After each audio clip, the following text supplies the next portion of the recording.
Hour 2, it's The Herd on a Tuesday. Wherever you may be and however you may be listening, iHeartRadio, Fox Sports Radio, and FS1. Joy Taylor is joining me. It is summer. It is mid-July. In about a month from now, 3 weeks from now, we're going to go head first into football. Now, tonight, Fox Baseball All-Star Game. Listen, these All-Star Games, outside of the Baseball All-Star Game, are all awful. The Pro Bowl's unwatchable. I've never seen the hockey one. The NBA All-Star Game, the three-point shooting and dunk contest sometimes overshadows the game. The baseball one's actually good. You're just not going to see some of these matchups, especially the first 3 or 4 innings. It's the world's best players. The players are into it. They're having fun. And to me, as a kid, this was the All-Star Game that has... Listen, it's like every other industry in America, Joy, is that when we had COVID, a lot of restaurants went out of business. The best car rental companies and airlines flourished, right? And some others shrink and are not going to make it. Over the course of time, weakness is devoured. And most of these All-Star games are awful, except baseball. It has always been the best All-Star game. But it's also been built to matter, so... And you know something? Baseball is a lot of individual battles. So even if a player doesn't care who wins tonight, Shohei Ohtani wants to jack one out against a pitcher from, he'll never face the rest of the year. So these individual, baseball is built to matter in an all-star format. Star pitcher, star hitter, everybody's watching, everybody's talking about it. So, we all know that in America, small businesses are challenged to beat the Facebooks and the Yahoos and the Googles and whatever. But it's the same thing in sports, is the strong are surviving. And the All-Star games have all sort of either evaporated or lost their way. And the baseball All-Star game continues to be head and shoulders above everything else. John Smoltz next hour. I want to talk about this. A lot of times, Joy and I will talk to a high school class, or we'll go to a college class or a broadcasting school, whatever, and we do a couple of these, 1 or 2 a year, and, people ask, and you do them, and they're fun. You talk to kids. And a lot of times I'll talk to, the parents of kids. People come up to me all the time, oh, my son wants to be a sportscaster, my daughter wants to be a sportscaster. Could you give them advice? And I'm always very reluctant, very reticent to give advice, and here's why. There's no one way to do it. What worked for me may not work for you. I could be sending your daughter, son down a goofy path.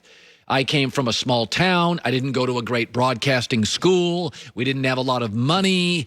I ended up doing baseball play-by-play in Vegas. My car caught on fire. I had no money. I just kept my head down, and 30 years later, here I am. So it's the same in sports. We always think, and, parents out there, if you've got a good... let's say your son's a quarterback, right? And you think to yourself, okay, I got to send him to this camp. He's got to be this way. He's got to have this coach, and he's got to go to this school. Well, how many Alabama quarterbacks are rocking in the NFL? How many Ohio State quarterbacks? Yeah, not many. Here's a list. The NFL executives, coaches, and players voted on the top 10 quarterbacks in the NFL, and it's fascinating. And it proves there is no one path to success. This is the highest paid position in America's most popular sport.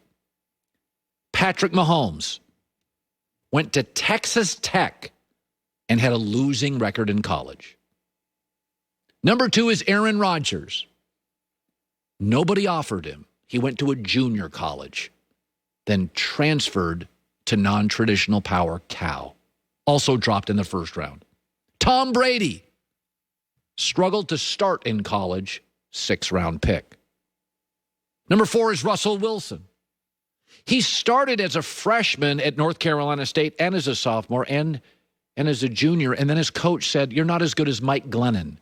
He had to transfer to Wisconsin. Number 5 is Josh Allen. He was not offered by a single Power 5 school. He went to Wyoming. We'll skip to number 7, Dak Prescott, who does not have an elite throwing motion. His coach, Dan Mullen, came on our show and said, I liked the kid. I hated the way he threw a football.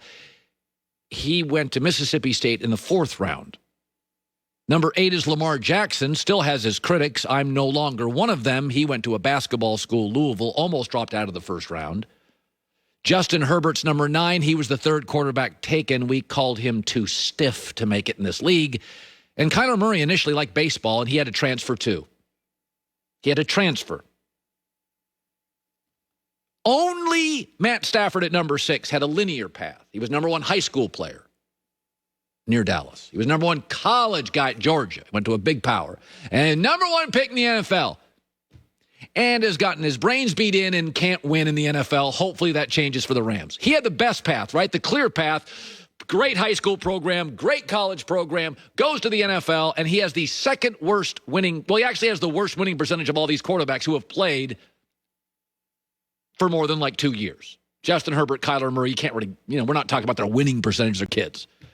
So Matt Stafford, that's what most parents think you have to do. My kid's got to be a great high schooler. He's got to go to a great college. He's got to go number 1. Hey, nonsense. There's one guy in the league, and he can't win any games, and hopefully in L.A. he does now because he has support.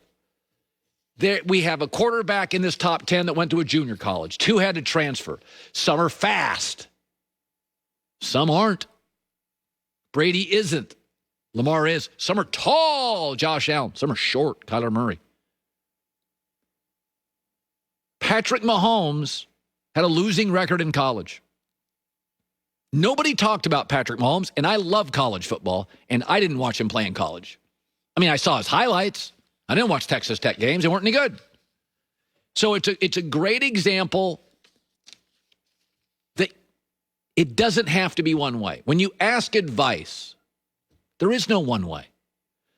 The quarterback is the highest paid position, the most important position in America's overwhelmingly number 1 sport. And Aaron Rodgers went to a junior college, and nobody thought Josh Allen was worth a scholarship even to Oregon State. And Tom Brady couldn't start in college, and Russell Wilson's college coach didn't think he was as good as Mike Glennon. And Dak Prescott doesn't throw a perfect football, and Dan Mullen admitted, I didn't like the way he threw. I really didn't, but I just like the kid. That's why football's great. It's a story of America. The most important position, Joy and I have said this, half the NFL, half is undrafted. That is utterly remarkable. Half the NFL is undrafted. There is no one way to success. If you're a young person watching my show and you're a man and a woman and you don't have a lot of money and you can't afford the good camps and you don't get the private tutors, nonsense. It doesn't matter. Head down, work hard, believe in yourself. You will get there. Don't listen to anybody. There is no one way to be successful. And I love all these guys on that list. It just jumped out to me. I'm like, good God, outside of Stafford, they all had goofy paths. There is no one way. I mean, look at that list. 3rd round guy, 6th round guy, 4th round guy, junior college guy. 2 guys had to transfer. One's 5'9", one's 6'6". I bet if we looked back over the years, too, this would be consistent over time as well. Yeah, I mean, Phil Simms went to a college. I grew up with Jim Zorn as a Seahawk fan as a kid. I don't know where he went to school. I think it was like Cal San Luis Obispo. He's a left-hander. There were no left-handed quarterbacks. And then I got Dave Craig, and I think he went to a college that's now defunct. I mean, Terry Bradshaw, Ben Roethlisberger. I mean, we could just continue to go down the list. There was a time, Joy, that North Carolina State had 3 starting quarterbacks in the NFL, and Ohio State and Alabama combined had 0. North Carolina State had 3. They had Phillip Rivers, Russell Wilson, and I think Glennon. They had 3 quarterbacks at one point starting in the NFL, and all the powers had none. USC didn't have one. I think now, with scouting and especially with social media, there's so many more ways to get yourself out there. Yes. And they do pay attention to these, these videos and I was talking to my daughter. Reels that these guys put out. About some TikTok star, and I'm like, who's she? And she's like, oh, she's from Connecticut, where we used to live, and she's a dancer, and she's a big TikTok star. And I'm like, how big? She's like, the biggest in the world. And I'm like, who's she? No, she's a dancer. Just a kid from Connecticut. It's the #1 TikTok star. She's a dancer. I forget her name, but she's like a big deal. And it's like, okay, that's the world we live in. If you got talent, people will find you.